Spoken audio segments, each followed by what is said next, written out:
ప్రజా సంక్షేమం కంటే ప్రతిపక్షాలను అక్రమ కేసులు పెట్టి వేధించడము, ప్రతిపక్ష పార్టీల కాంగ్రెస్ పార్టీలోకి తీసుకోవడము, ఎంతసేపు నువ్వు మా పార్టీలోకి వస్తావా, రాకపోతే నీ మీద కేసులు పెడతా, పార్టీలో చెప్పి ఇలా వివిధ రకాల ఒత్తిడి, పార్టీలో చేరకపోతే అక్రమ కేసులు బనాయించే విధానం కొనసాగుతూ ఉంది.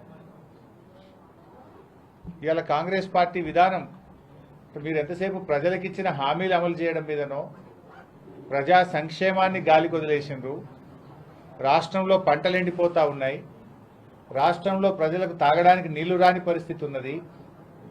ఇలా ఖమ్మం లాంటి పట్టణంలో 3 రోజులకు ఒకసారి నల్లా వస్తూ ఉంది. కేసీఆర్ గారి హయాంలో ప్రతిరోజు నల్లా వచ్చింది 5 ఏళ్ళు. మీరు వచ్చి 3 నెలలు అయింది, ఇలా 3 రోజులకు ఒకసారి నల్లా వస్తుంది. ఇలా మీరు 100 రోజుల్లో చేస్తామన్న హామీలను అమలు చేయడంలో పూర్తిగా విఫలమైపోయింది. అంటే ఇలా కాంగ్రెస్ పాలన ఏంటంటే అక్రమ కేసులు బనాయించి ప్రతిపక్షాల మీద ఒత్తిడి పెట్టి కాంగ్రెస్ పార్టీలో చేర్చుకునే ప్రయత్నం చేస్తూ ఉన్నారు. ఎవరైనా పార్టీలో చేరమంటే వాళ్ళను రకరకాల వేధింపులకు గురి చేయడం, కేసులు పెట్టడం ఇవాళ కాంగ్రెస్ పార్టీ నైజంగా మారిపోయింది. ఇవాళ మా పటాన్చెరు శాసనసభ్యులు మహిపాల్ రెడ్డి గారి సోదరుడి ఇంటికి ఉదయం 3 గంటలకు 100 మంది పోలీసులు వెళ్ళి ఆయన అరెస్ట్ చేసే ప్రయత్నం చేసినారు. ఆయన ఏమన్నా బందిపోటా, టెర్రరిస్టా, రేపిస్టా? ఎందుకు 3 గంటల రాత్రి పోయి ఆయనను వందలాది మంది పోలీసులు పోయి అరెస్ట్ చేయాల్సిన అవసరం వచ్చింది? అంటే ఇది ఏంది? మీరు భయభ్రాంతులకు గురి చేసే ప్రయత్నం చేయడం. అసలు ఆ కేసు ఏంది? Civil matter. అవసరమైతే దాంట్లో నోటీస్ ఇవ్వాలి. యాక్చువల్గా 41 PRC కింద నోటీస్ ఇవ్వాలి.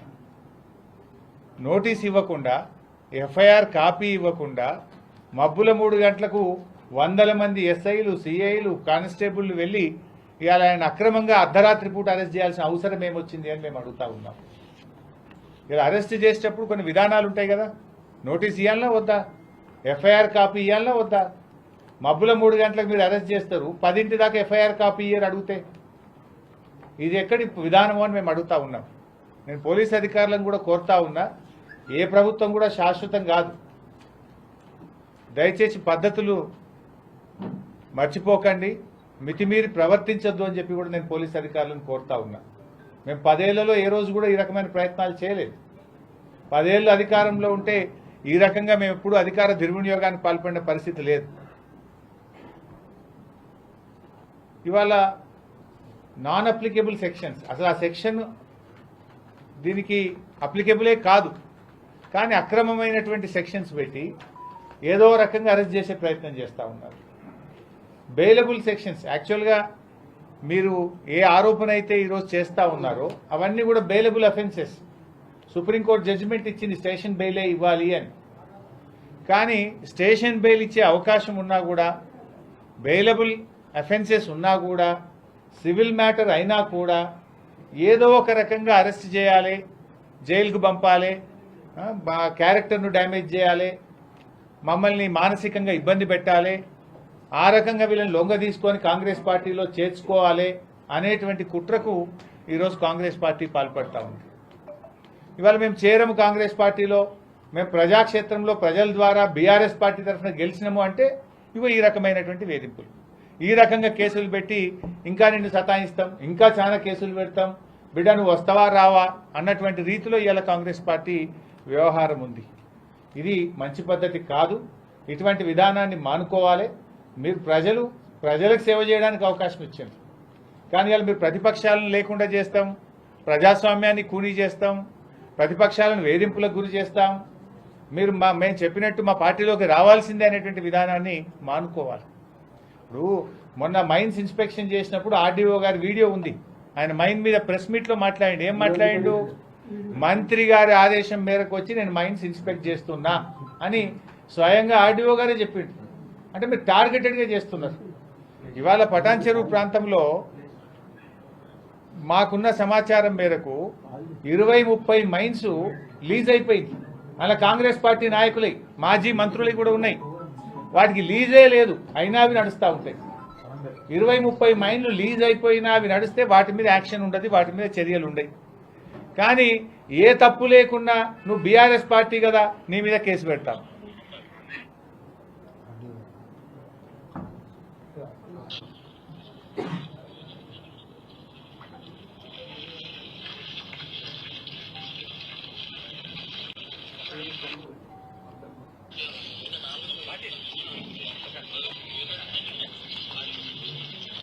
సో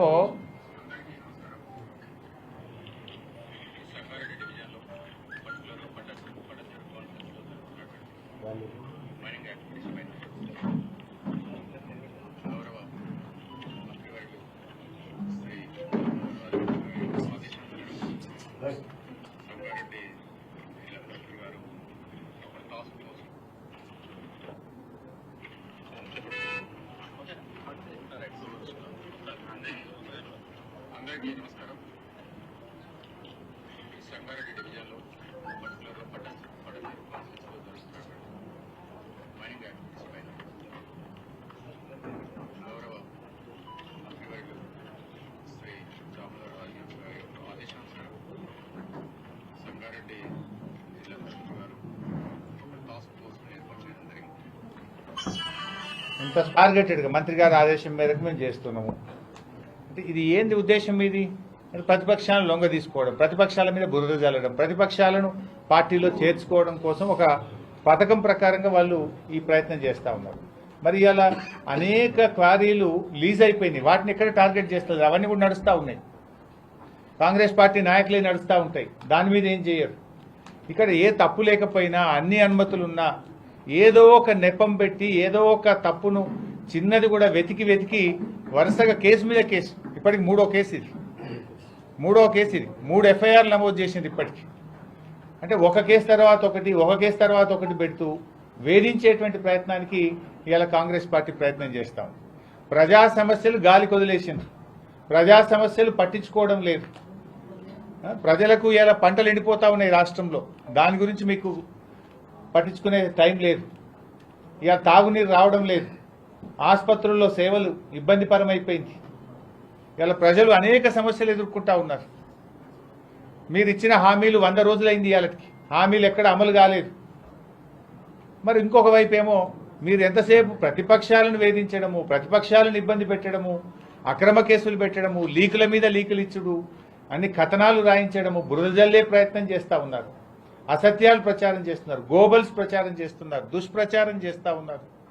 తప్పుడు వార్తలను సోషల్ మీడియా ద్వారా ప్రజలకు పంపడం, మీడియా హౌసెస్ ద్వారా లీకులు రాయించడం, చిట్చాట్ల రూపంలో లీకులు రాయించడం, ఇది ఒక రకంగా ఏంటంటే ప్రతిపక్షాల మీద బురద జల్లే ప్రయత్నం. ఎంతకాలం చేస్తారు మీరు?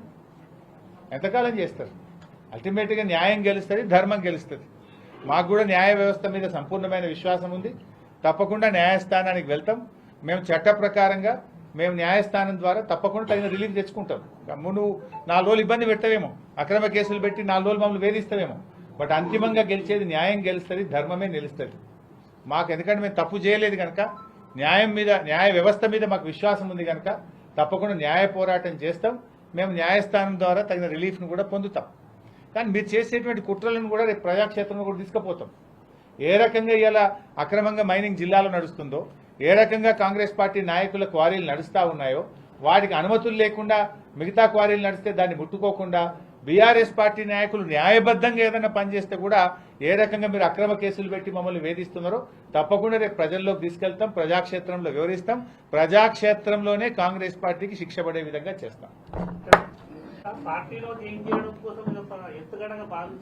100% పార్టీలో చేరమనడము, చేరకపోతే ఈ రకంగా వేధించడం.